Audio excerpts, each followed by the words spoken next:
not going to lie, I'm unsure how long you have to be away from a beach to stop finding sand on your kids. And why is it always in their ears? Ew. Let's get this podcast started.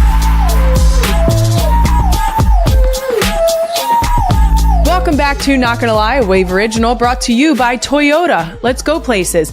I'm your host, Kylie, Kelce. Technically, I'm a YouTuber. Oh God. I'm an enjoyer of chocolate and I can set up a beach umbrella in record time. Seriously, I tell people to back out. Like just back out of my space. Don't even intervene. It's my time. Coming up on today's episode, I'm going to get honest about a new trend, feral child summer. And after that, you're going to hear my conversation with one of the best-selling artists in history. I have so little business speaking to them. It's the one and only Ed Sheeran. But before we get to any of that, I have a very special announcement. This is something the real ones have been asking for since the minute we launched the show. As you can see, we officially have NGL merch. Woo-hoo! That's right. I resisted as long as I could, but you guys finally convinced me to put my own name on merch. I'm still not sure about it. I have to admit, well worth it. It is the Ripped Rainbow t-shirt. That's right. The Ripped Rainbow t-shirt is now available to you in this beautiful NGL blue.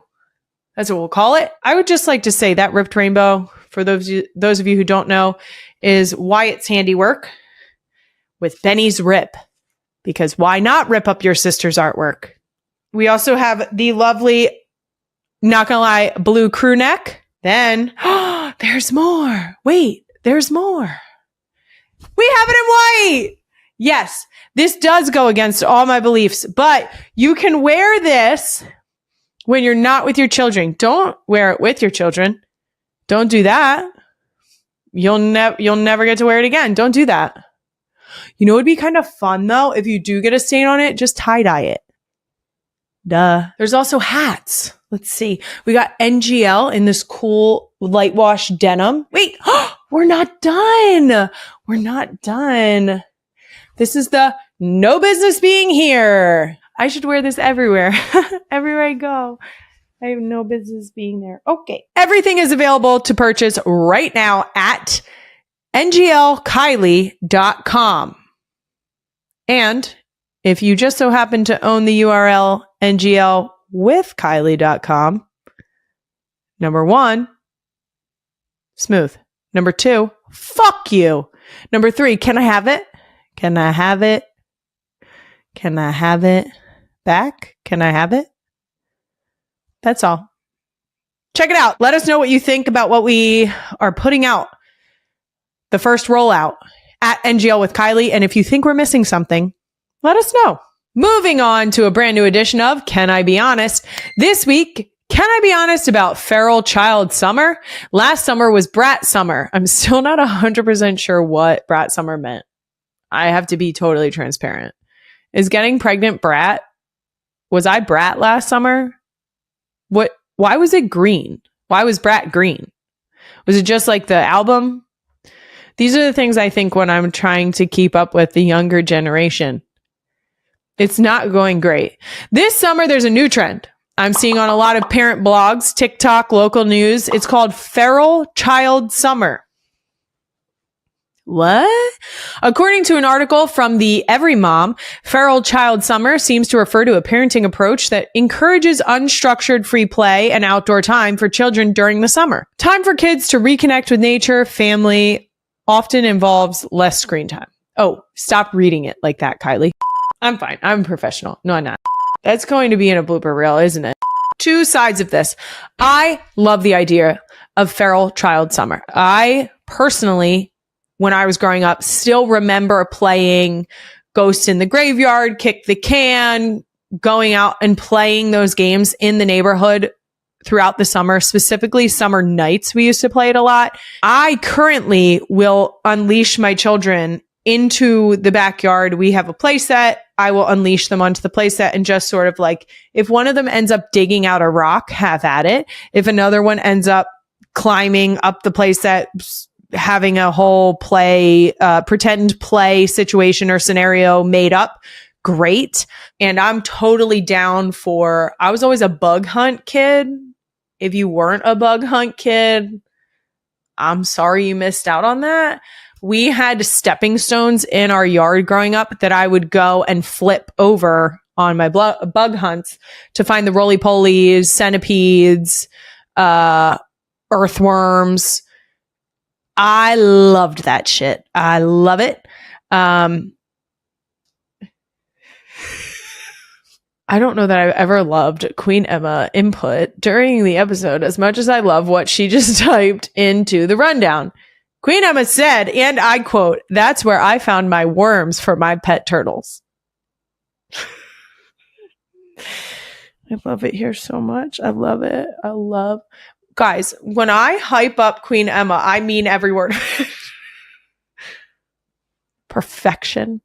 But seriously, bug hunts were the thing. The other day I had to show my kids how to catch fireflies carefully so that you can let them, everybody knows they climb up to the highest point. It's same as a ladybug. If you've caught ladybugs, you know that.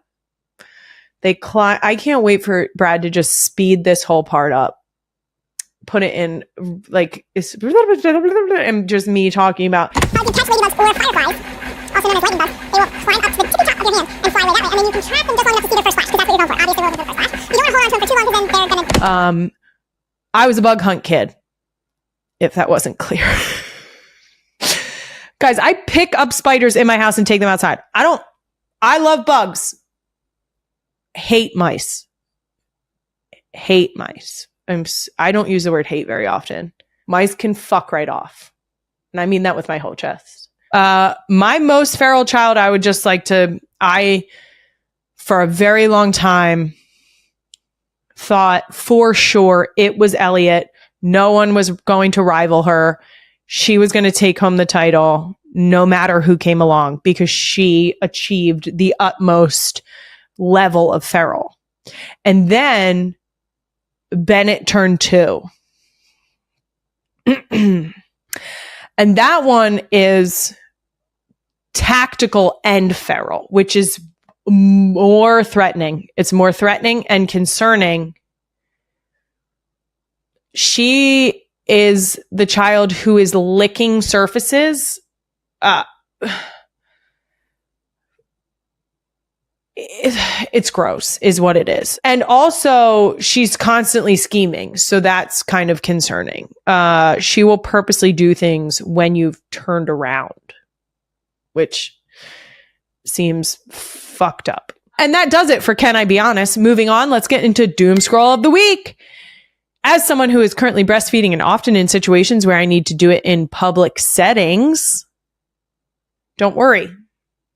Before you freak out and write some dumbass article to be like, Kylie breastfeeds in public. You're fucking right, I do. But I'm always covered. And most people wouldn't even know that I'm breastfeeding when I'm breastfeeding in public. Okay? If I wasn't covered, that is actually not a concern of yours. This TikTok, it hits home. Queen Emma hit it. When your father-in-law walks in on you pumping,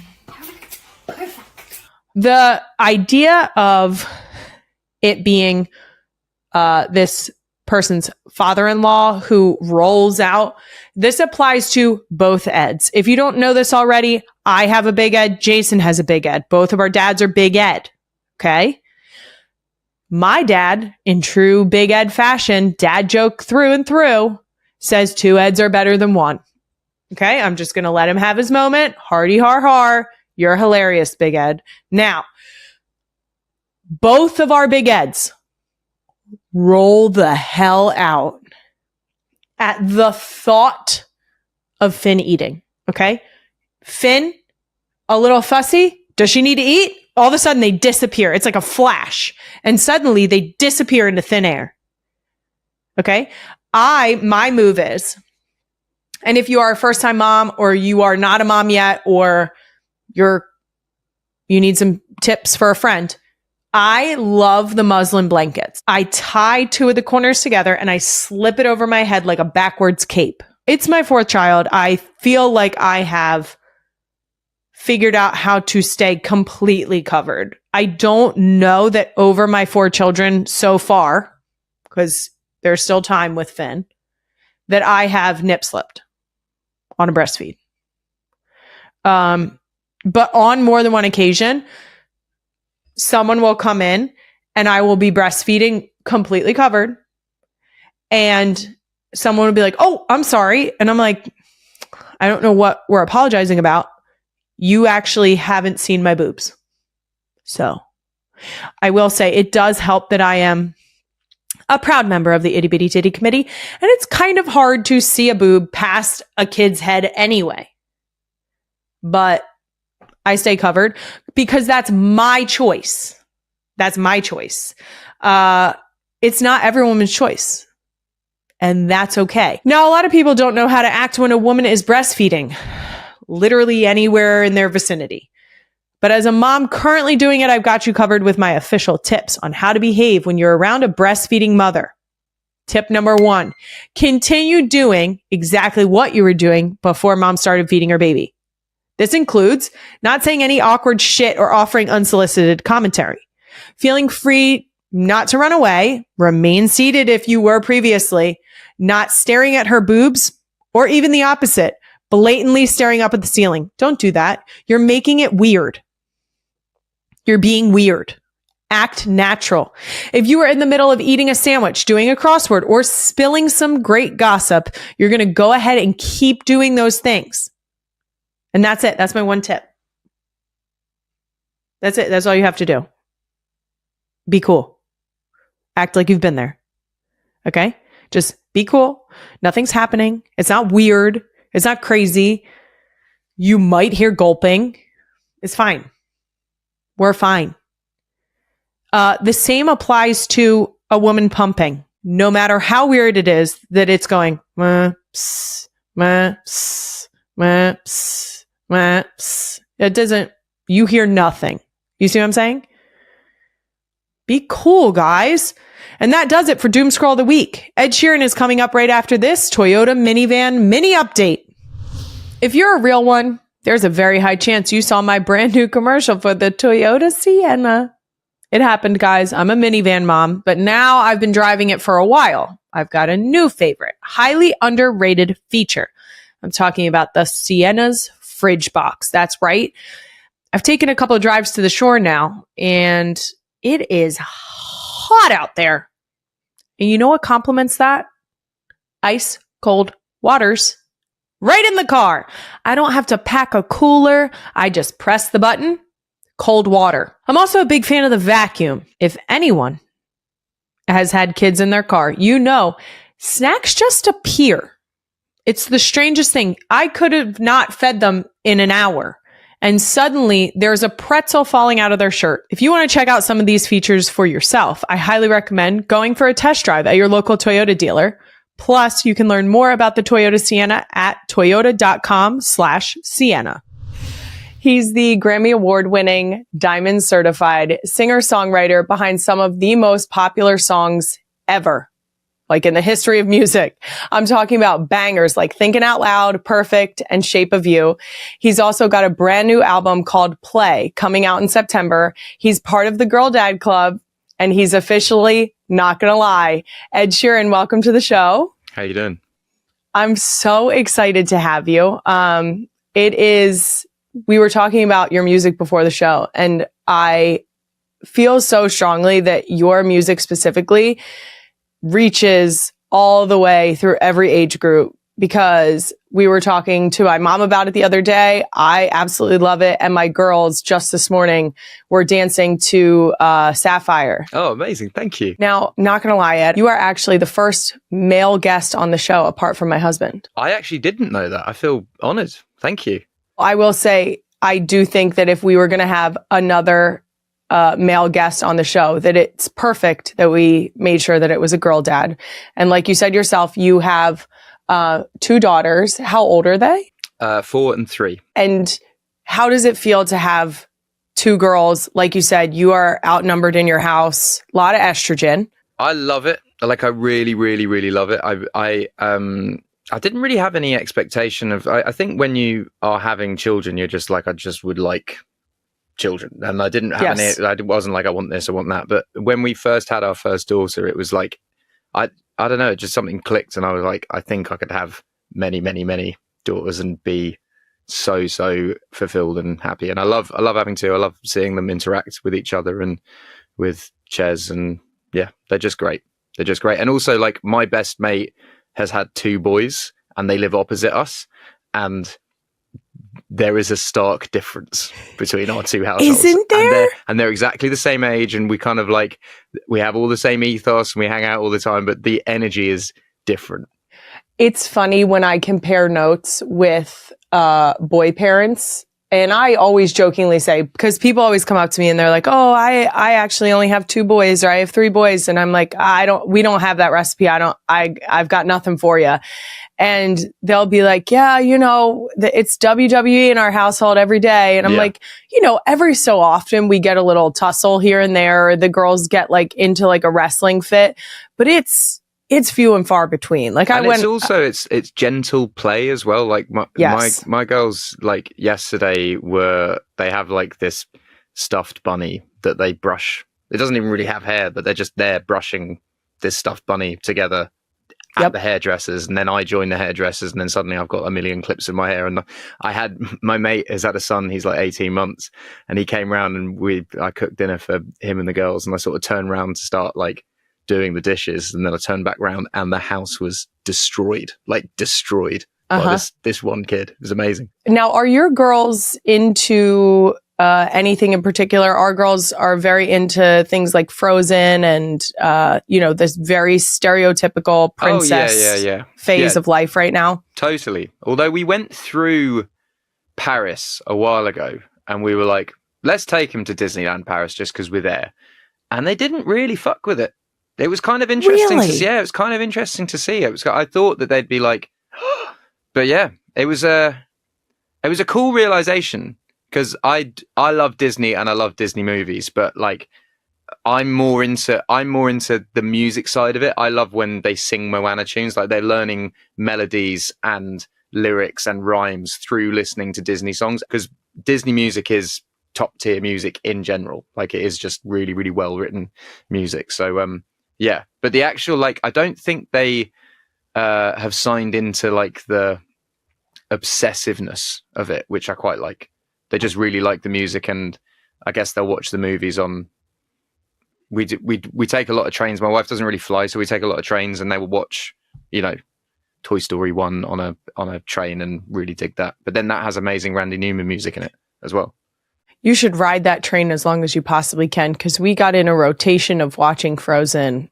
I shit you not. I think we watched it maybe every day for a whole week, and I had to put my foot down of like, hey guys, I'm not doing this again. Do you get a lot of like parent police after this podcast if you talk about parenting? And yeah, I will say, I think that we have settled into our demographic of people who understand that. I always say I don't know what I'm doing. I'm winging it. And so because we're in this like imperfect place in parenting, I'm not going to do it the way you're going to do it. You're not going to do it the way I'm going to do it.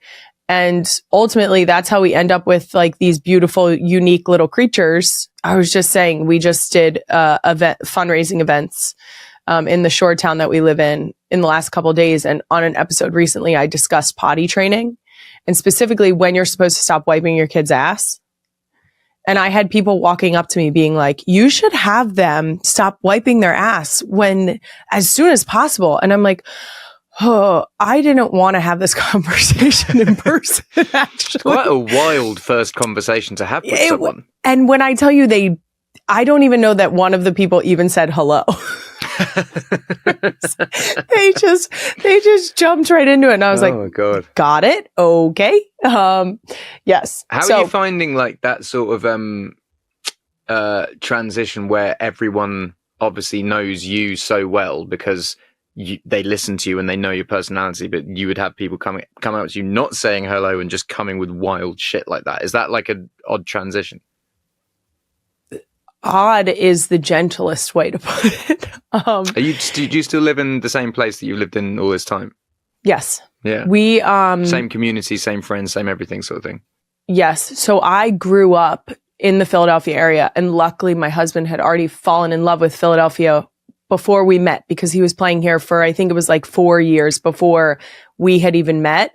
So I literally grew up in the town that we live in now. And Great. and then moved to a neighboring town, and we love it. We've obviously put a few other measures in place, but we still live in the same house that we lived in when we got married. And I'm very much jokingly, like, I don't know if you've seen the Homer Simpson gif where it's like he sinks into the hedges. That's me. That is me through and through. I've always said, like, I started this podcast to be able to set the record straight, and you can hear it straight out of my mouth instead of like making up tabloid clickbait. When did you start it?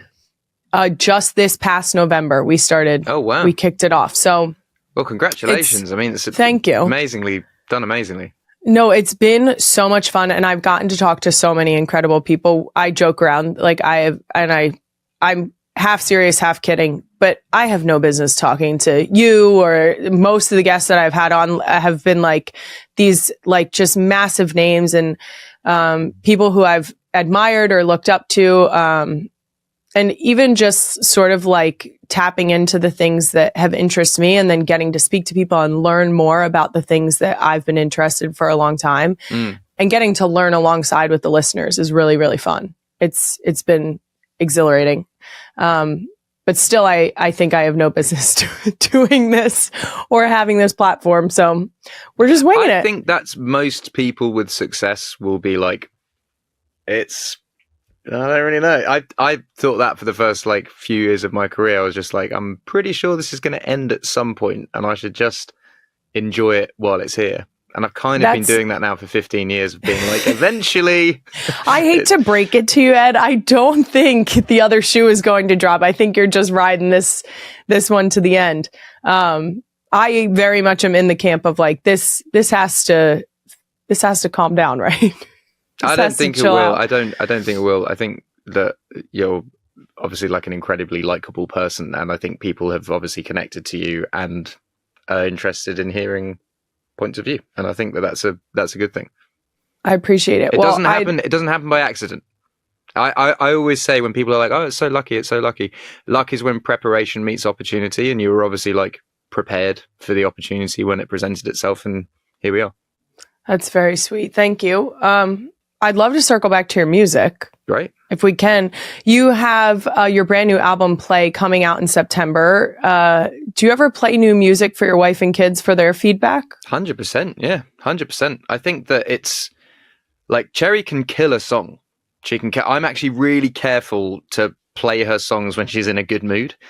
Because if she's like, then in my mind, I'm like, okay, that song's dead. Like she's it's dead to me. No, she's just got a very good taste and read on things. Like, even I would write, I'd say 3 songs a day, 5 days a week, and I'll come home and I'll play them, and she can sift through that pretty easily. So like when Bad Habits was written, I'd written a bunch of other songs that day, and I remember I came home, I listened to them all in the car, and I was kind of excited about most of them, and I played them to her, and she was like, that Bad Habits one, that's the one you should finish tomorrow. And then I'm like, okay. And then you go in and finish it. And she's the same with Shivers, same with which one on this record? Sapphire, she loved. Azizam, she loved.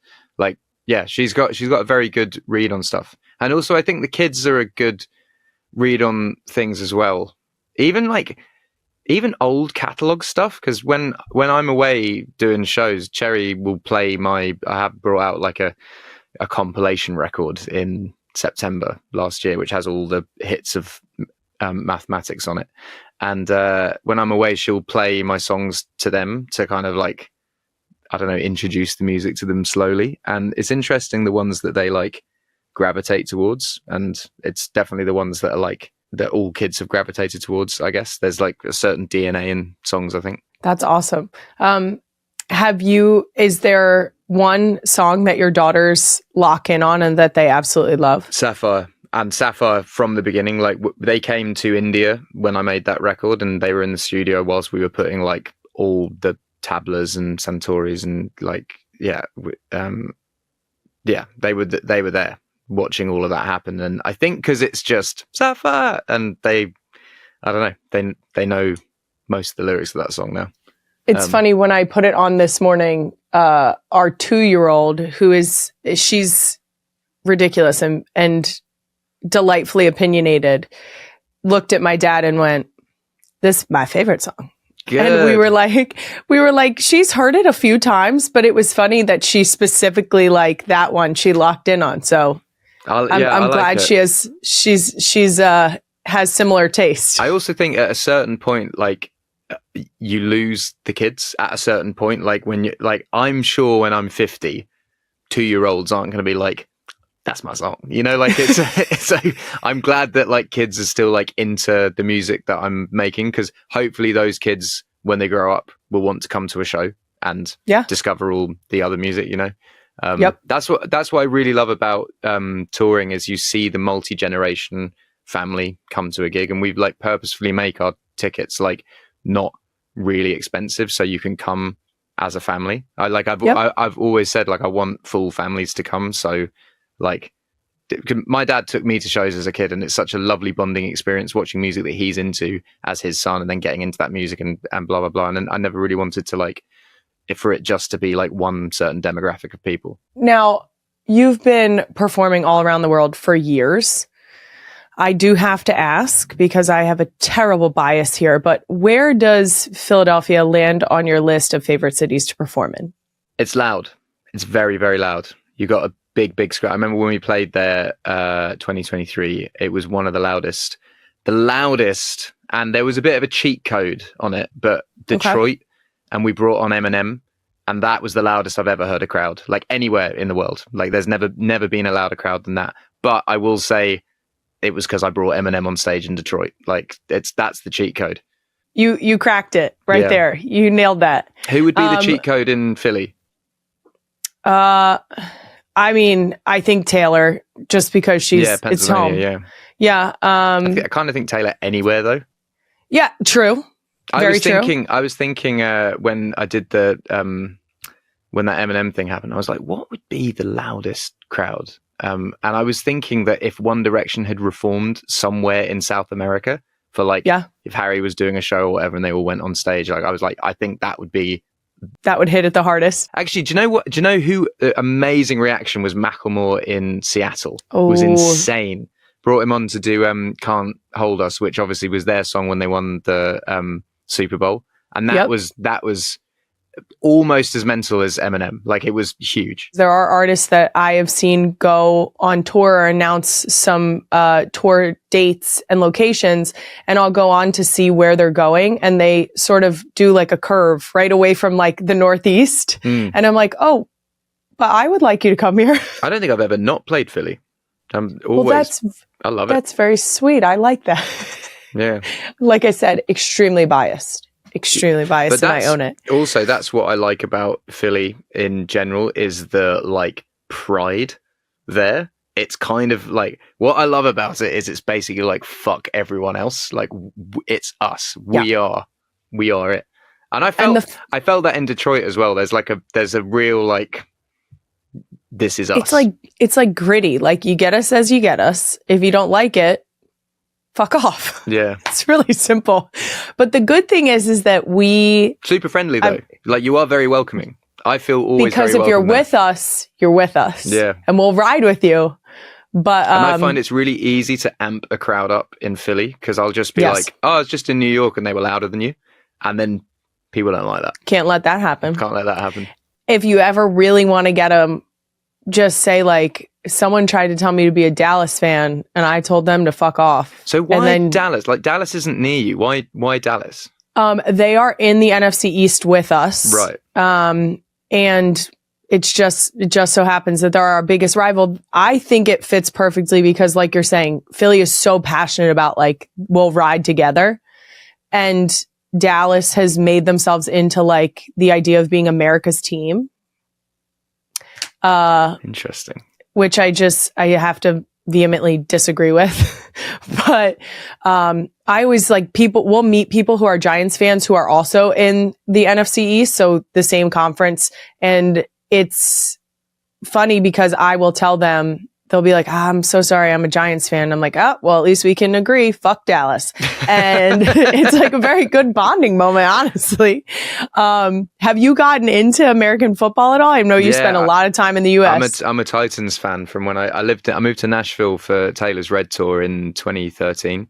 And, you know, I got a place there and I went to Walmart to buy bits to move in, and I just bought some pajamas, and then when I got home I was wearing the pajamas, and then when someone was around they were like, oh, you're a Titans fan, and I was like, well, guess I am. Since then, Titans. And you know, it's been it's very similar to my soccer club back home.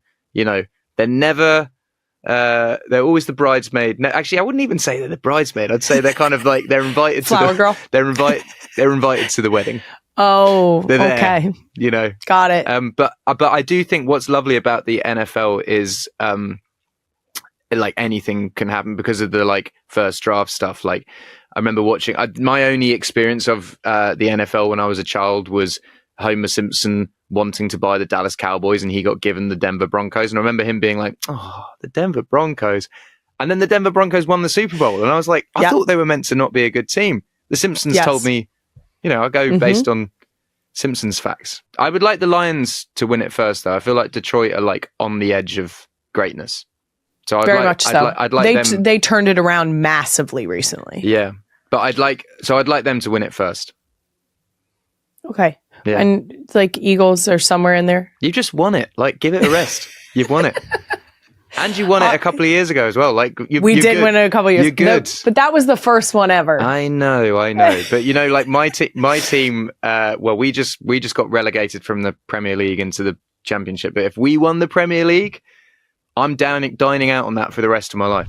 Hey guys, me again. Not gonna lie, I got so carried away talking to you earlier about the Toyota Sienna's fridge box and vacuum. I almost forgot to mention its hands-free kick sensor doors. You can kick your foot just under the sliding doors, and then they open. Same thing with the trunk. I've tried this a couple times at this point because I usually have at least one child on my hip and a bag or another child in my other hand. So that leaves me with, mathematically speaking, no free hands. Now, the girls do love to press the little button and open the door, but when it's just me, myself, and I, that kick sensor comes in handy. If you want to check out any of these features, I'm talking fridge box, the vacuum, the kick sensor doors. Did I mention the second row captain's chairs yet? Guys, they recline. There's like a footrest, go to your Toyota dealer today and check it out. You can play with all the features. Go do it. You can also learn more about the Toyota Sienna at toyota.com/Sienna. Now, all the listeners to Not Gonna Lie know that I'm a big doom scroller. Mm-hmm. And one of the most delightful things that I've doom scrolled upon has to be Ellie Benke's song covers. Oh my God, yeah. On TikTok. Yeah. I am so excited that you guys got together and did a duet. It was incredible. She's such a sweet person as well. And like she flew over with her family and a partner, and yeah, we spent the day together. We did the duet. I presented U2 an award that night, and then I threw them an after party afterwards in an Irish bar and had a big Irish jam, and Ellie came to that with her family as well, which I think, and then she sung Dive with me, and it was really cool, actually. She's great. Now, I think truly there is an opportunity here. We spoke about Disney and how much you love Disney music. I feel like she could be the live action version of Merida. Wow. Yeah. I think that'd be cool. I just think that she's got the hair. Yeah. And her, no, correct me, I'm not quite sure how to explain this. Are they doing a live action of that?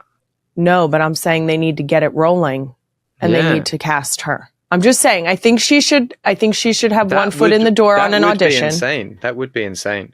And a really good idea as well.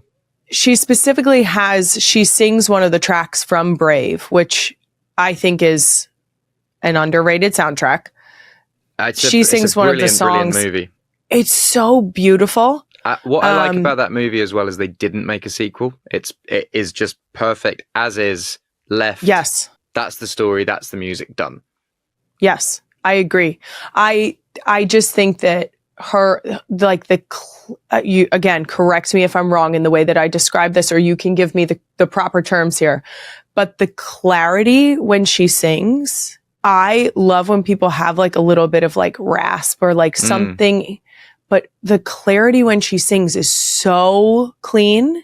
But it's just soul as well. It's got feeling in it. It's not just like clinically good. She's like really soulful.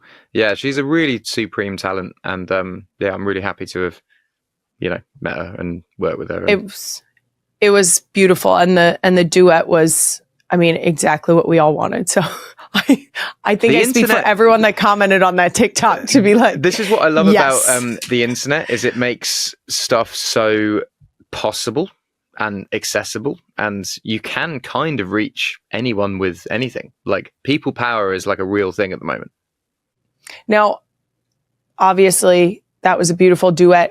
You've done many other duets. Is there a duet that you have done that has stood out to you as your favorite or one of your favorites? Yeah, I think, well, if it's a recorded song, then I think Beyoncé and also Andrea Bocelli on Perfect were both very different experiences, but both amazing experiences. But I think the first time that I sung with Beyoncé, we did a Stevie Wonder tribute where we did Master Blaster together with Gary Clark Jr. And like, sometimes I get a bit, I don't know, like self-doubty and low and kind of,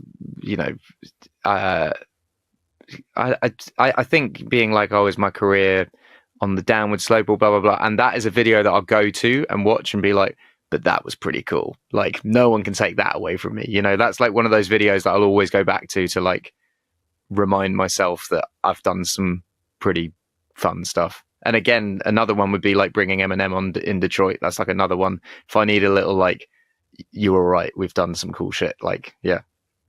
Gives you a little boost. Yeah, and sometimes you need that. Sometimes you need reminding that, like, even if stuff isn't like great at the moment, like the accumulation of things over the years that think people can't take those moments away from you, I do think it's interesting to hear you say that sometimes you need those little bumps, because you're having like the normal human experience of like what's going on? Where am I going? Yeah. Like a little lull might send you into like, let me reminisce a little bit and bring the vibes back up. Totally. I think nostalgia, like good nostalgia like that, is really healthy and helpful. And I think it's also just navigating adult life, because sometimes it's not even just based on a like career thing of, sometimes I'll put out a song that doesn't work, or I'll have a show that doesn't sell out, or like blah, blah, blah, that like something will happen and I'll be, overthinking in my head.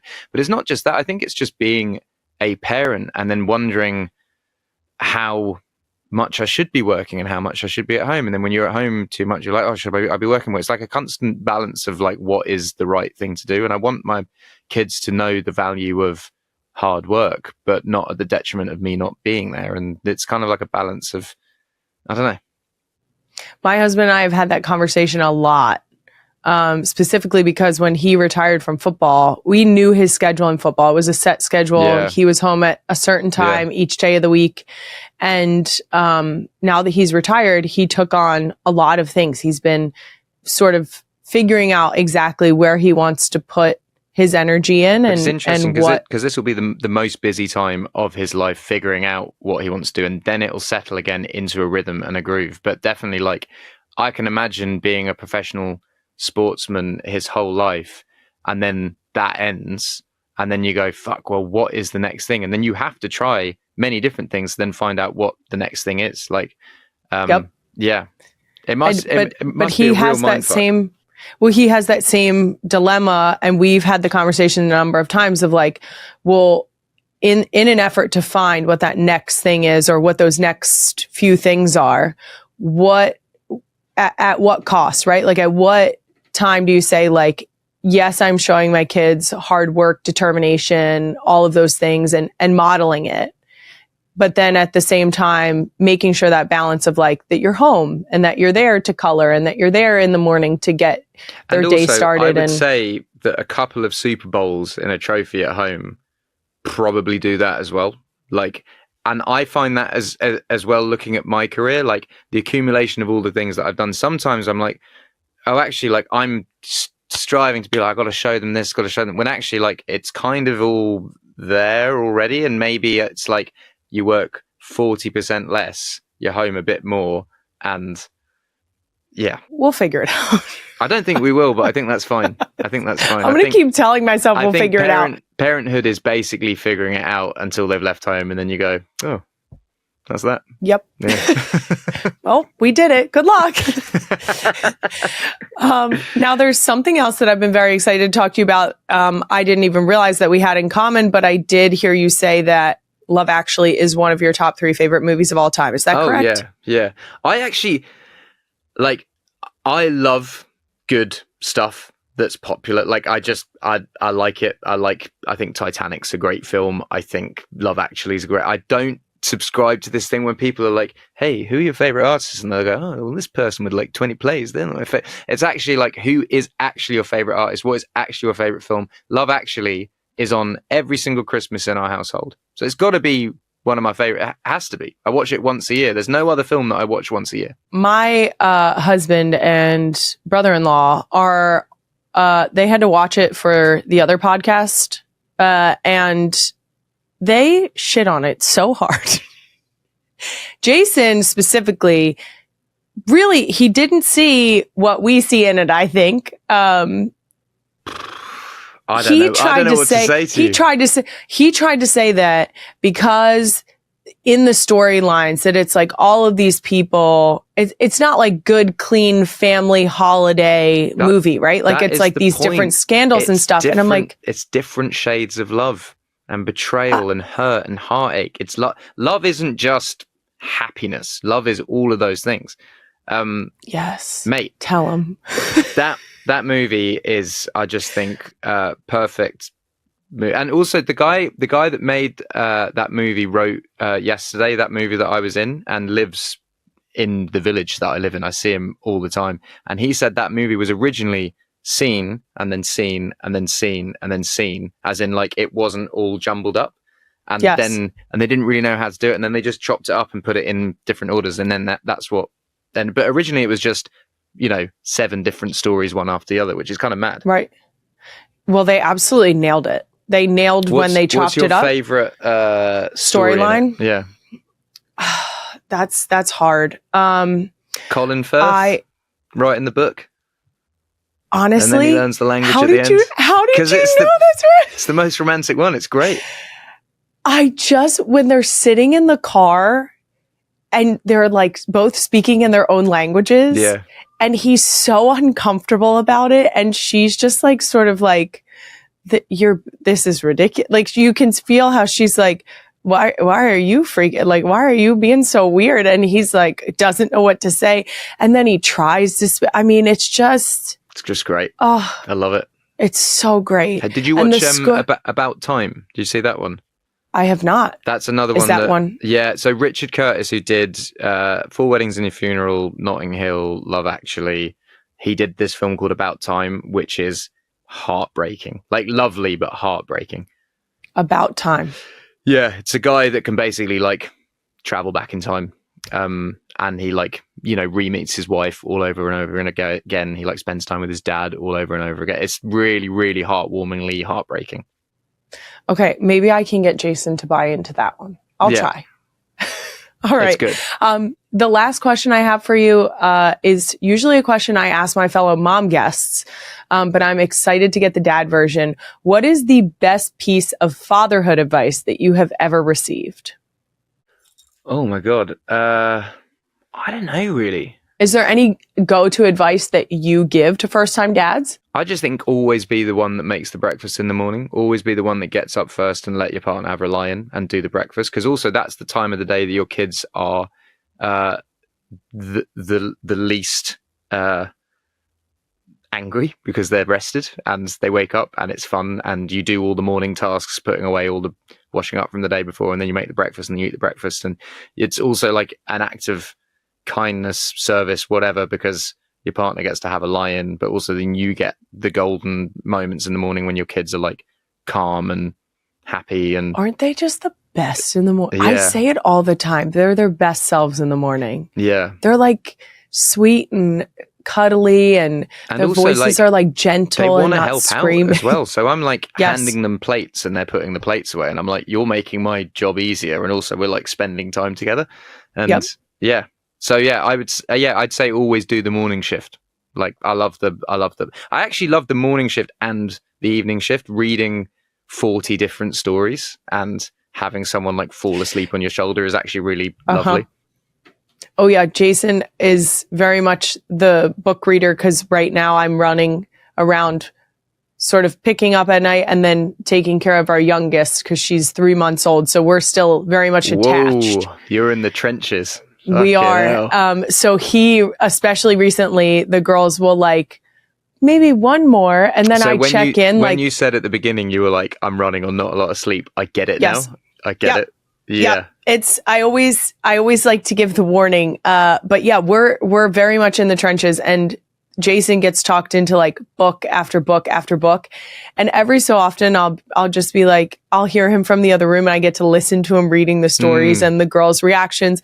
And he does like all the voices for them and stuff. And so it's so much fun to listen to it. It really is the best. And I say to like, this is something that I annoy my friends with and I annoy Cherry with, but I'm always saying, we're living in the good old days. What is happening now? Like that moment you have with your husband, you're listening. That's a moment that in 30 years time, you'll go, oh man, wasn't that nice? And you're actually like living it at the time. And I feel like this is the thing about like our kids sleeping in our bed and stuff like that. They always end up in our bed. And I'm like, but eventually they won't be. Like this is like a time where we should, they're just there and we're enjoying it. And these are the days where like, we really will miss them. And they also go by so fast. It's suddenly like kids starting school and then that's it. Now they're getting grown up and making friends and blah, blah, blah. And yeah. That's when one of the strangest realizations recently, our oldest is going to go to kindergarten next year. And I always have this moment of, well, now she's going to be in school. Our kids are the same age. Our oldest are the same age. Our oldest is 5 now. When we're in Philly, we gotta get them together. I mean, chaos. Girl squad. Yeah, we have 5, 4, 2, 3 months. Oh my god, you got 4. Yeah. Oh yeah. Whoa. I joke around with my friends. They could drop their kids off, drive 30 minutes before I realize their kid is there, and then they're 30 minutes away. They don't have to come back. So I'll just take them, add them into the pack. Gosh. Well, this is the thing. Once it gets past 3, you might as well have 8. Do you know what I mean? Like it's we're in a constant state of chaos. Do you think you're done at 4? I sure hope so. Every single time, I always wanted 4. I feel like 4 is like this. It's a great, this manageable chaos. Yeah, and also like each one has each one, and then also that's a really nice Thanksgiving table when they've all got partners, and there's 10 people around the table. That's a nice manageable table. Yes, and your house will feel full. Yeah. Like your house will always feel full. Yeah. Wow. Yeah. Also, I'm hedging my bets. Like, hey, you're going through out of 4, we can't, and you got 4, we can't mess all of them up, right? You got 4 girls. Yeah, we're all girls. I love that. That's it's good. Lovely. That's good energy in the house. Right? It. Yeah. We'll keep it going. But yes, we should get the kids together when you're in Philly because they love making new friends. And they're a good time. Thank you so much for being on today. I loved it. It was so great to talk to you. I am such like I said, a huge fan of your music. Our whole family is. And we are so excited to hear the new album Play out in September, but enjoying the singles that you've released thus far. So thank you so much. This was a really, really enjoyable experience. I loved it. Just feels like wholesome and lovely. And that's a wrap on another episode of Not Gonna Lie. You can find even more clips from my longer conversation with Ed Sheeran on my YouTube channel on More Shit Monday. Ed's new album, Play, comes out September 12th. I'll be back next Thursday with a brand new episode. Follow Not Gonna Lie on all social media at NGL with Kylie. Listen and subscribe wherever you get your podcasts. Not Gonna Lie is a Wave original brought to you by Toyota. Let's go places. Thanks again to the real ones for tuning in.